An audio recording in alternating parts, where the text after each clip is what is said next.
c'est une histoire qui a commencé en 2014 et qui va permettre maintenant à la compagnie, pour les 12 ou 15 ans à venir, d'avoir un avion moderne, compétitif sur le régional. C'est donc une très bonne chose pour à la fois bien sûr la compagnie, mais aussi la Nouvelle-Calédonie, qui est l'actionnaire de référence majoritaire de la compagnie Air Canada. Alors cet avion a été commandé, nous ne pouvions pas l'annuler, alors on peut toujours tout annuler, mais ça aurait été une situation catastrophique pour la compagnie, ça aurait coûté énormément d'argent, et en plus, je me rappelle, c'est fait pour remplacer un avion qui existe déjà, qui a été vendu, mais enfin qui a 17 ans. Donc on remplace un avion un peu ancien. Je prends souvent cette image de la voiture. Votre voiture de 17 ans peut fonctionner, mais vous savez tous comme moi, vous allez la mettre un peu plus souvent au garage et qu'elle va vous coûter un peu plus cher. Économiquement, le solde est extrêmement positif pour la compagnie d'avoir un avion de ce type, et ceci d'autant plus qu'on va être dans une période de reprise difficile. Donc c'est vraiment la période où il faut avoir les outils les plus adaptés à votre reprise.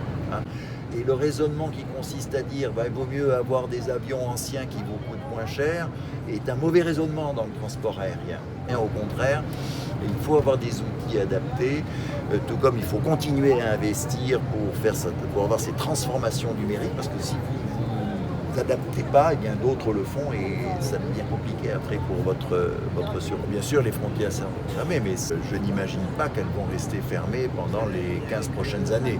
Or, cet avion, un investissement de ce type, c'est pour les 12 ou 15 ans à venir. Qu'allons nos hypothèses économiques sur une reprise au second semestre de l'année prochaine, et il faudra effectivement qu'il y ait une reprise.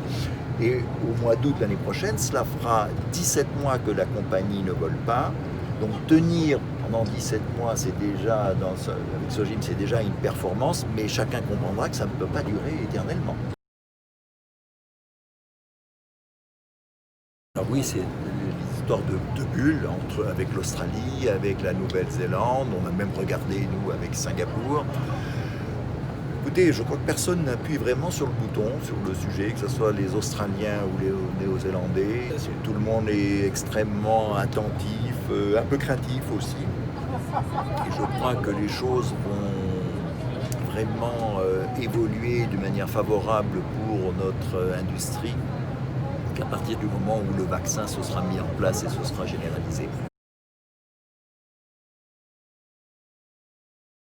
Moi, je pense que oui, bien évidemment, pour avoir un peu d'autonomie dans son développement, sauf à se dire qu'on ne produit pas localement et qu'on va chercher à l'extérieur. C'est un peu comme fabriquer des tas de choses en Nouvelle-Calédonie, autant aller sur un marché, le marché chinois, qui fera tout à moins cher. Mais ça a ses limites dans la durée.